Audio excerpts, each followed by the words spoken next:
अस्सलाम वालेकुम।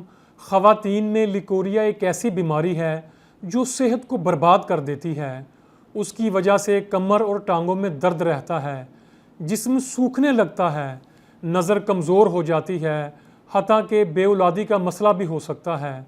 लिकोरिया से मुकम्मल निजात के लिए मैं आपको अपना आज़मूदा और बहुत ही मुफीद और आसान नुस्खा बताने जा रहा हूँ, जिससे बहुत सी मैंने ख़वातीन पेशेंट को इस्तेमाल करवाया है। ख़वातीन को लिकोरिया की शिकायत चाहे जितनी मर्ज़ी पुरानी हो, वो ये रेमेडी ज़रूर इस्तेमाल करें और अपनी दूसरी बहनों के साथ भी इसको शेयर करें, ताकि ज़्यादा से ज़्यादा ख़वातीन को इस मर्ज़ से निजात मिल सके। तो नोट फरमाइए, खुश्क जामन 50 ग्राम और जामन के खुश्क पत्ते 30 ग्राम, दोनों चीज़ों को ग्राइंड करके इसमें 20 ग्राम छिलका इसबगोल शामिल कर लें और 1 टेबलस्पून रोज़ाना दूध के साथ इस्तेमाल करें और फिर देखें कि ये बीमारी कैसे ख़त्म होती है।